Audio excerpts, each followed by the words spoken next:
You bore me, Damien. Honestly, I look at you sometimes and I think, is this it? Is this all you have?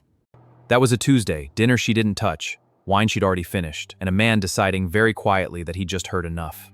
Some sentences don't need a response, they need a witness and a decision. I'm serious, Damien.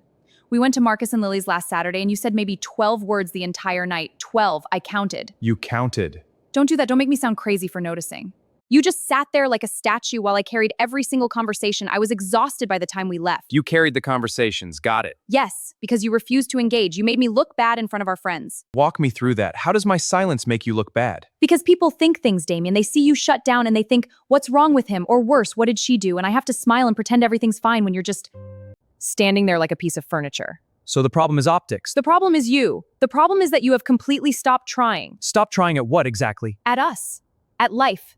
At being someone I can be proud of in a room full of people. That's a stretch. Is it?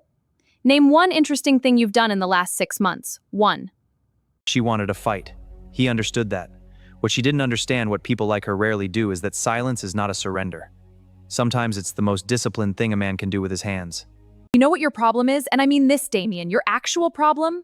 Tell me. You're emotionally flat. You have been since the day I met you. I thought it was depth. I thought it was mystery, but it's not. It's just Emptiness. there's nothing going on in there. Interesting. Don't say interesting like that. Like I'm a case study. Like you're observing me from behind glass. That's exactly what I mean. Normal people feel things, Damien. They react. You just absorb everything and give nothing back. And that bothers you.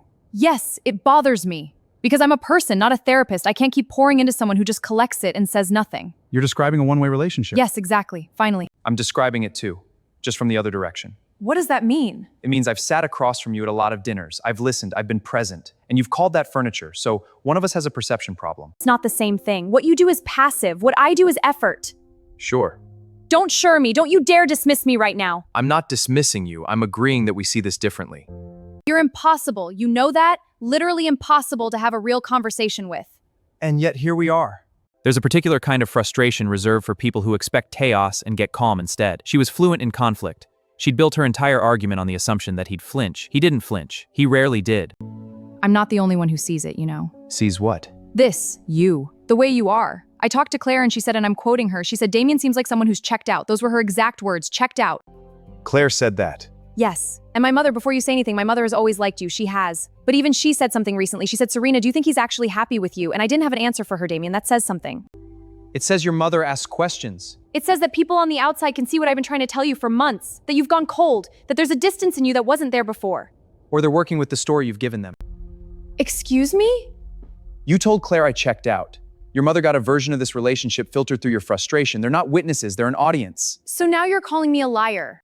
No, I'm saying people form opinions based on the data they receive. You control what data they receive. That's not a judgment, that's just how it works. This is unbelievable. I open up to you, I tell you what people are saying, because I'm worried about us, and you turn it into a logic puzzle. You brought external opinions into an argument about my character. I responded to that move. That's not a puzzle, that's a conversation. I am not a move, Damien. Third-party testimony. It's a classic escalation. Import validators. Make the accused feel outnumbered. The problem, of course, is that borrowed opinions are only as reliable as the source that collected them, and she had been collecting for a while. Do you know what I gave up for you? The Paris position. I know you know about the Paris position. Renard offered me a full senior role, relocation package, the apartment, everything. I turned it down. For you, for this, for us. I know. Do you? Because sometimes I genuinely wonder if you have any idea what that cost me. I would have been there 2 years now, building something real. Instead, I'm standing in this apartment arguing about whether you're boring. You made that choice. I made it for us. You made it. The reason you gave yourself, that was yours. I didn't ask you to stay. You didn't have to ask. That's what love is. You make the sacrifice without being asked. And then you hold it. You're not telling me about Paris because you want me to understand your sacrifice. You cataloging my grief like it's evidence? I'm not cataloging anything. You put it on the table. I'm just reading what's there. I'm tired. I am so tired of feeling like nothing I do is enough for you. Sacrifice as currency. It's one of the oldest moves in the book, not because it's calculated. Sometimes it's completely sincere. But sincerity doesn't neutralize the accounting. When someone tallies what they've given, they're already preparing an invoice. The question isn't whether she gave something up. The question is what she expected in return. I'm sorry. I mean it.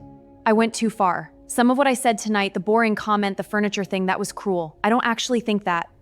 I love you. I do. I just get so frustrated and I say things that they're not who I am. You know that, right? You know I don't mean it when I'm like this. I know you believe that. I want us to be okay, I really do. Can we sit down, start over? I'll make tea, The thing is, if you just came to more events, engaged a little more with my world.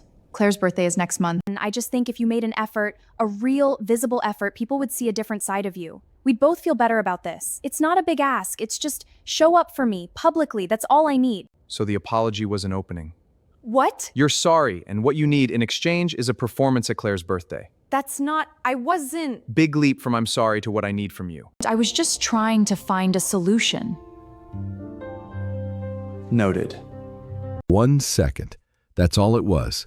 1 second where his face did something close to open, and she walked right through it and handed him a task list. Some people cannot accept a pause without filling it, and what they fill it with tells you everything. I'm done. What?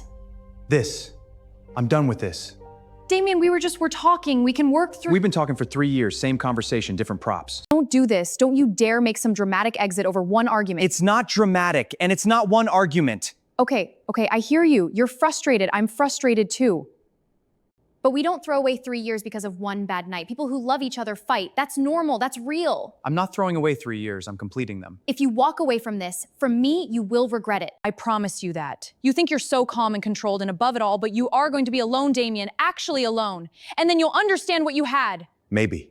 I did everything for you. I stayed. I adjusted. I swallowed how I felt 100 times for the sake of your precious peace and quiet, and this is how you end it? 2 sentences? You can't even give me a real reason? I gave you 4 of them tonight. You call them logic puzzles. Please, Damien, please. I don't want to lose you. I don't want to start over. I'm scared, okay? I'm actually scared. Is that enough? Is that real enough for you? Yes, that's real. Then stay. Being scared of losing something isn't the same as knowing how to keep it. You're really doing this. Take care of yourself, Serena. He didn't leave angry. That's the part she won't understand for a long time. Maybe ever. There's a line in Marcus Aurelius, not the quote on the poster, the other one. He wrote, "You have power over your mind, not outside events. Realize this, and you will find strength." But what he was really writing about was attention, what you choose to give it to, what you decide is worth the expenditure. Damien had been paying attention for 3 years. He'd watched the pattern repeat, the accusation, the escalation, the apology that was really a negotiation, the tears that were real but functionally deployed. He wasn't cold. He'd just done the math. The door closed softly, not because he was indifferent, because indifference is loud. Real endings are quiet. Real decisions don't need a soundtrack. She said he bored her, and maybe that was true, for a moment, the way stillness seems boring to someone who's only ever felt alive inside the noise. But a still lake isn't empty. It's just done with the storm. If you're watching this and you recognize something, not her, not him, but the pattern, the argument that has 17 different names but one shape, then you already know what clarity feels like. You've touched it. You've probably also talked yourself out of it. Don't. If this story hit you, leave a comment with the word clarity. And if you're not already subscribed, do it now. More real Stoic stories for men drop every week.